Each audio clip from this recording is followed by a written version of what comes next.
Good morning and welcome to the AI Executive Morning Buzz. We are back. This is your go to live broadcast for real time AI insights, industry trends, and executive level analysis. And as always, we always promise without the hype and noise. I'm your host, Albert Ramos, and I'm here with Nick James and Jason Hess, the gurus of AI. I love it. We were trying to figure out a nickname, so I just threw that in today. Let's jump right in. So here's our agenda for the next 30 minutes as you're driving to work, getting your sip of coffee, your workout in. By the way, I want to give a shout out behind the scenes, our new marketing intern, Samantha. She's doing some great work already behind the scenes, keeping us in check. So here's what we're going to go through. It's going to be all things education, AI and education. We've been waiting for this episode. There's a ton to talk about. So we'll talk about the great equalizer in education through AI. We'll also talk about some exciting things around the Y Combinator's release of an AI grading assistant, and then some other things if we have time. So why don't we kick it off with AI as the great equalizer in education? Jason, I know you've been doing a lot of research here. Let's kick it over to you first. Yeah, so AI in education has been probably from the early days of generative AI and OpenAI releasing their capabilities was the most disrupted.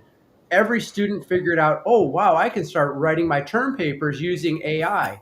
And so many school districts went to lockdown first. Yeah, I remember Fairfax ISD, one of the largest independent school systems in Northern Virginia, they locked it down saying no one can use AI to do this. And over the next 12 to 14 months, they've started to kind of swing that pendulum and realize what are the opportunities. And there's a lot of opportunities for students, but there's also a lot for teachers. Think of all of the effort that a teacher must go to prepare a curriculum for their students for the day. And most of the time they're teaching to the middle of the class. Now with AI, you can say, based on this curriculum, how can I teach for reading levels A, B, and C, and be able to then have that, as well as, oh, I've got two students that are multilingual. How can I have one learn from Vietnamese, and how can I teach one that's primarily in Spanish? So this is giving and unlocking teachers opportunity to really customize how they're being able to deliver the content to the students. And yesterday was St. Patrick's Day, so you can easily start tailoring your agenda and what you're going to speaking to based on different events. So this is a great way for teachers to really start harnessing the value of generative AI to help them with some of the tedious work that they do on a daily basis. Yeah, that's so good. And I want to hear from Nick on this one because Nick, I know you're passionate about it. Um, I'm curious, right? It almost feels like, and let me know what you think, Nick.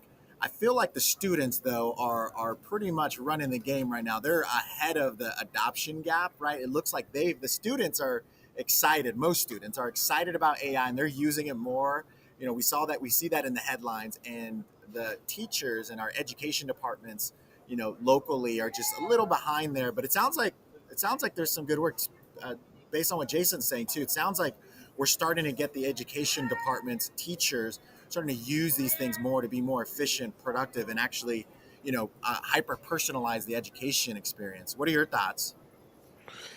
I think the I think that it was a really big shock, and it was very shocking to teachers that there's this technology out there. And I remember a similar reaction happening when Google came out, and Google was supposed to destroy libraries, and that no students would ever go to libraries again because Google existed. Don't mess with my So libraries. yeah, Don't mess with my library. don't mess with my library Linda, man. My library Linda back in the day. She was my favorite librarian. But I think there was an overreaction, and I think that the students obviously are more prone to adopting quicker, right? Because they're more curious, they experiment more, perhaps they have a lot more time on their hands. Teachers don't, right? So I think there's a huge gap. There's a window right now where schools have not set a stance or a position yet, or perhaps they've taken too aggressive a position on on not allowing it at all, which just creates a reason for kids to go around. I mean, it's literally the kid in the candy store sort of dynamic, right? So don't tell a kid, put a bunch of candy in front of them, tell them not to eat it. What do you think they're going to do? They're going to find a way to eat it. So there's the too aggressive, there's no position, and then there's like I think there's embraced, and then there's like I guess there's another extreme to that, but I think that sort of in between that balanced version is embraced, is where the teachers have acknowledged it. They are encouraging proper use of it. The faculty has invested in technology that is approved for students to use. So now they're encouraging use of AI, but on platforms where students can't necessarily use it to cheat. So I think that uh, tools like that, and NISD is one of them that we work with at White Glove AI, that does a good job of that. I love that, and not to give up all your information here, Nick, but I know that you come from a family or have a family member, right? Shout outs to Christina. I know she watches sometimes. She's in the Yeah. education system. How do you use AI from an education point of view in the home? And I'd love to hear from you too, Jason, on this, because I know you do some things as well. I think if we can give the audience some practical use cases in our homes, and I'll make sure to share one of mine as well, something recent. But how do you do that, Nick?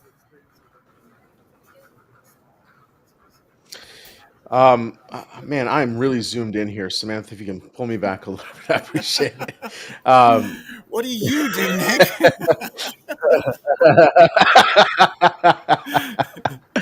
I um, You're on the hot seat. I I'm in the hot seat. Yeah, it's okay. We'll get it fixed.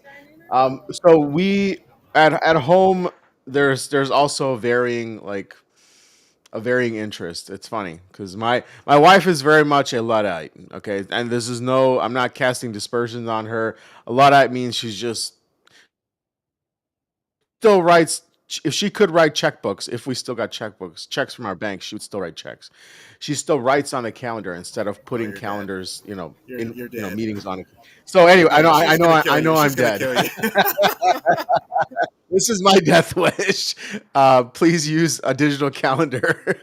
Uh, no, so she's like that. So my oldest is very much like that. But then the gradient starts to lean towards my side as you get younger. So my middle, Jasmine, she's really open to this, and then Giovanni is really really open to this. So we use opportunities, like, for example, I had the kids use AI to make pictures, and then we transitioned into making coloring books, and then I had Love them that. take a script of prompts that generated the top 50 cat breeds to generate a coloring book. Then we did that. I remember in Midjourney. They downloaded everything. We went to Canva, and then we just used a coloring book template, and we put them all in place. Made a cover, and we actually put it on Amazon. It's actually available on Amazon. I mean, it's probably made like 700-800 bucks, but that's pretty cool for a family project. It sounds like it's a profitable flow through too. I like it. I like it. It is. I'm putting them to work. Yes, I love it. Well, it's funny because my dad used to always just make me pull weeds. Now we have AI. I like this one better. Jason, what about you? What are some case studies that we can share with that you can share with the audience, Yeah. specific to AI and education? So I think for my family, we do a lot of utilizing the AI voice capabilities and build your choose your own adventure type of reading and learning. That is And so my son cool. gets a kick out of that because when he hears his name being included into the story, he just really gets excited about that, and it really um, makes it come to live to him if he feels that he's with his friend Rexy the T Rex as they're going on their adventures and things like that. So it's been great. But there's also a lot of other capabilities to help students, not just what was worried about in the beginning of giving students the answer, but utilizing AI as an assistant to help you learn the topics and get more exposure and be able to really strengthen your knowledge in those topics. And I know we've got a product that we're building to be able to help students with that, to help the emotional as well as the educational side of that, as well as, other capabilities that are out there that can help not give the students the answer, but teach them how to do that and be a complement to those teachers that are spending all this time trying to educate them. By utilizing this, having the parents be included in it really can change the direction of students and how they get excited about school and learning. That is huge, right? We're talking about teachers, but we're also talking about it's a big hot topic, right? Especially domestically around parents being involved in the education system with their child, having the choice and being the spokesperson, right, on behalf of their kiddo, which I think is great. And I love that using AI to be able to do that. And again, hyper personalizing the education experience because in past it was kind of a cookie cutter. You either thrived or didn't, and didn't really take into consideration for the most part your learning style, right? And now you can do that. I love that. So you mentioned how White Glove actually plays in this space quite a bit. And Nick, I'd love to go back to you because I know you're very passionate. This has been for quite some time, and actually we don't promote it a lot. And I think this is a good opportunity today to do that on We don't. how we just had Yeah. Melissa Kraft. As we were chatting with her, she's a CIO of Frisco, an amazing conversation on building smart cities, right? And White Glove's been a big part of that. But also, if you lift up the hood on how we give back to students in our community and to our kiddos, White Glove's been on the map for quite some time. Do you want to walk us through what that looks like? Yeah, and I want to apologize for Samantha. That was my AI camera that zoomed really close in on my face. That was not your fault. Skynet, uh, Skynet. no, yeah, yeah. We do go to like career fairs and we interact with kids. We have an apprenticeship program, and that's what Samantha's on right now. She's not a kid; I mean, she's in college, but we tend to hire after 18 years old. But there are so many opportunities out there for kids to really accelerate their career, find their passion. If you don't know what ikigai is, it's IKAGI. It's a Japanese philosophy on Yes. on the four concentric circles. Albert, you know what that is? Yes, absolutely. And just Yeah. living out. So it's Yeah, I it's love it. about it's about what are you good in life? What does the world need? What will make you money? And forgot the fourth circle, but it's sort of that beautiful harmony of doing just what you love, and you'll never work a day in your life. I know it sounds very sappy, but that's the truth, and that's what we try to get out in the community and talk to the kids about because I think a lot of times kids are put into this school system where um, we are constrained by the level of individual attention. An average classroom size in the United States is between 30 to 35 kids to every one teacher. I mean, my wife comes home and teaches special education, so there needs to be even more individualized attention. Fortunately, she's able to give more individualized attention because she's in the special education department. But regular teachers who are teaching regular subjects that don't warrant that kind of individualized attention, it's hard for a child to really be able to explore their strengths and their abilities if they're not being challenged at home. Because at school, we're all following sort of a cookie cutter system, right? Montessori, that system has actually broken that mold. And we were very fortunate for our youngest one to go to a Montessori early on, which has benefited him greatly. And we still see the benefits today, and I think we will into the future. But I think what we're developing, it's called Soren. It was inspired just by my interactions with my kids. It's really Soren is meant to bridge the home life and the school life. It's not meant to compete with current AI systems that schools use, like Khan Amigo or Power School. There's School Bus. I mean, there's a bunch of them. And so it's not meant to compete with them. It's meant to augment them and serve as a bridge between the home life and the school life. So I think there's oftentimes there's a lot of miscommunication and lack of communication between parents and teachers that leads to the degradation of the child's education and their overall life in early childhood. That's spot on. I really like what you're saying there. Love that you brought up Ikigai and its framework. For those that haven't read anything about that, that Japanese way of life, I highly recommend that you do that. It's just a good framework for just life. And it's funny. I'm what I'm getting from both of you too, not just the hyper personalized experience, but just giving back to our kiddos, building up their self esteem. I did Jameson, my oldest. God, I wish he loved sports, and he just doesn't. I was a triathlete, college football player, and my dad was pretty tough on me when it came to sports. So I thought I'd do the same, and this kid is he's too smart. He outsmarts me. He just not does not like sports that much. But what I found out is he's very mathematically inclined, and recently built him a AI GPT. This kiddo's in second grade. He's doing eighth grade math. And what I wanted to do there, though, is teach him life lessons, but also give him some positive reinforcement to kick it off. So every day, or just about every day when he comes on, he's excited to be with the bot. Her name's Sky, and he's doing his math with her. But the first things that he hears or actually reads on there, and to Jason's point, you can do it through voice as well, is Jameson, you're a great kid. You're a smart kid. Your parents love you. And so there's different things that you can embed in the knowledge base too when it comes to AI, and just making sure we build up their self-esteem too, not just in the curriculum, but just in your day-to-day life experiences. And I think that's important, especially with, and it still is prevalent, a lot of the bullying. My kiddos are getting a little older, and I'm starting to see a little bit of the bullying. And as much as I want to go shake another kid, I won't do that. I'm not going to jail, but I just want to make sure my kids are protected. And there's ways to do that at home, to your point, Nick and Jason. All right, that was good. Now, super exciting because it sounds like Y Combinator, which we've all heard of the name, and they're typically very busy. And we have a lot of actual partners that have come from Y Combinator or are entering the Y Combinator programs.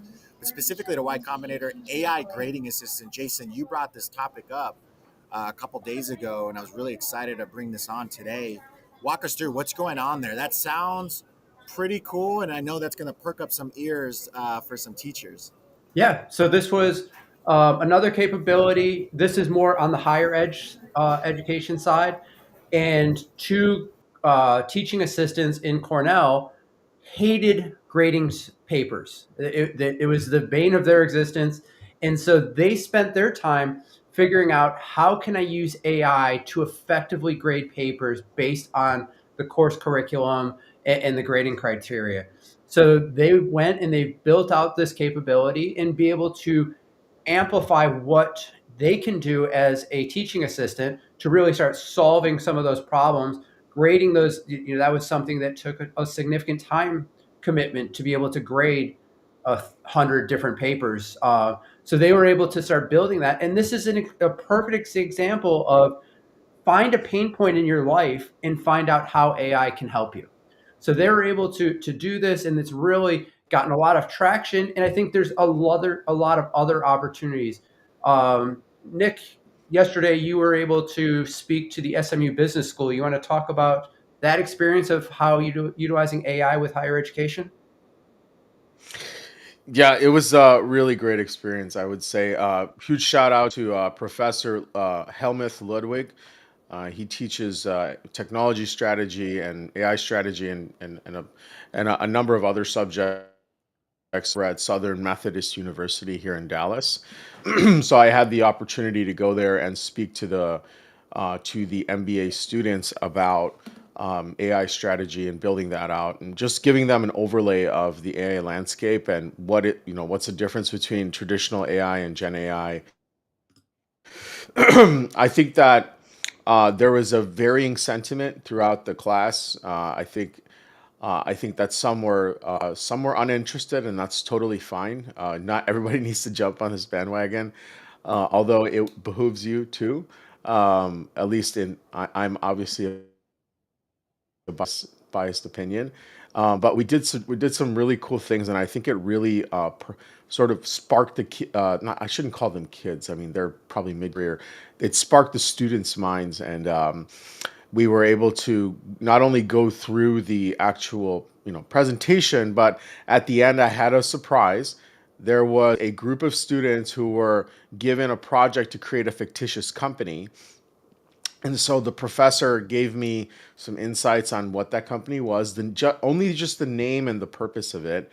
And that was a company that helped people with it's called MedDash, to help them with their MCATs to get into med school. And so over the weekend, we built an entire business from scratch that includes the logo and the brand kit, the entire business plan. Obviously, it's not finished. Uh, we built the entire pitch deck with financials, projections, the TAM SAM, and then finally, what was really impressive was the landing page and a part of the application, which looks really, really good. And I used everyday tools to build this out. So I played the video during the class yesterday, and I mean, it's amazing to see these students. It just unlocks so much opportunity in their minds that they don't have to wait 6 months to do this. Not wait 6 months, but work 6 months to get to this point.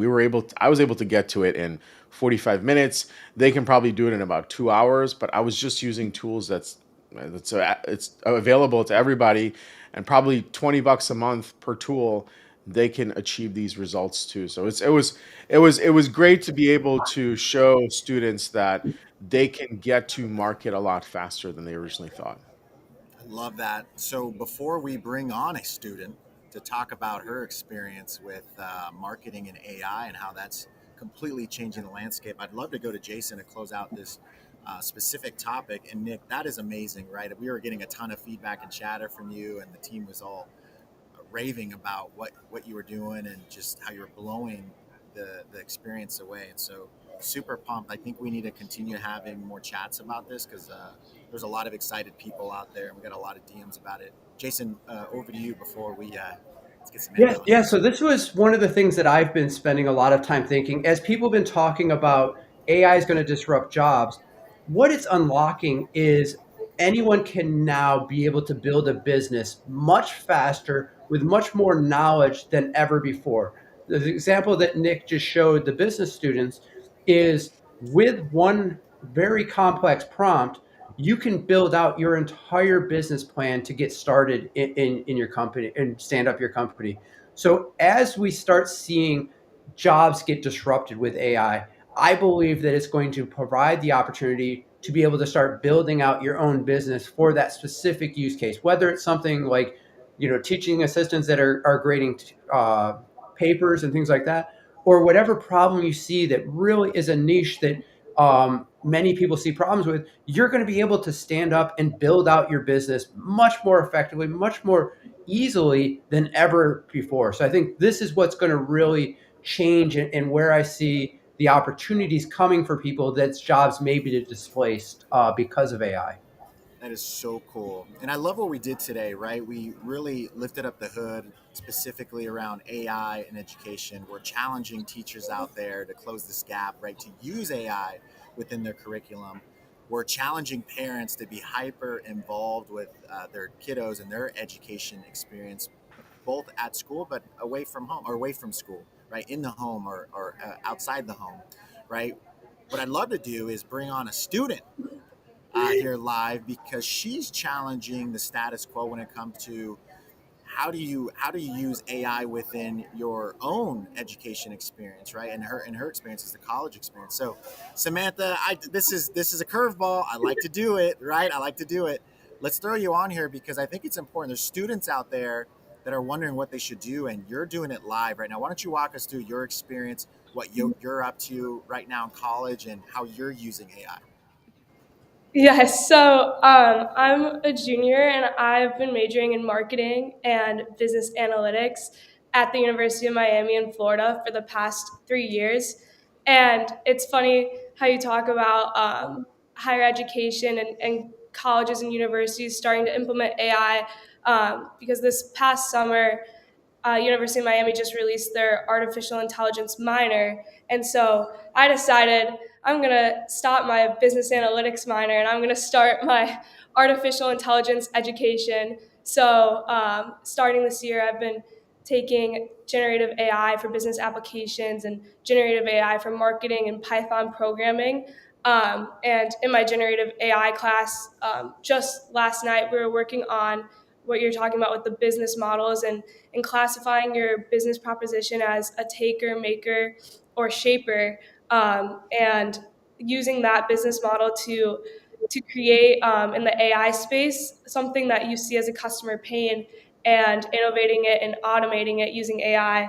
And so my group's idea last night was to take airline flights and make it use a maker model to rebook, have AI make rebooking technology for the airline, so you don't have to actually call and talk to a person to rebook your flights. So those are the kind of things that we see as a hassle in our lives, and we're just trying to automate and make easier using AI, in the classroom at least.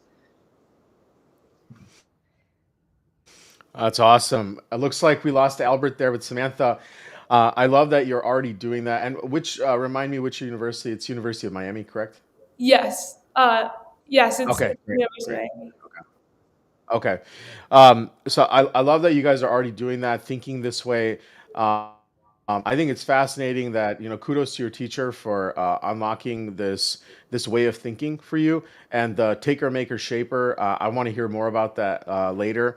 But thank you for joining us. This is Samantha's first episode, everybody. And like I said, unfortunately, we lost Albert. He was at the airport. But he sends his regards to everybody. We're very excited for everything that's happening in the education space.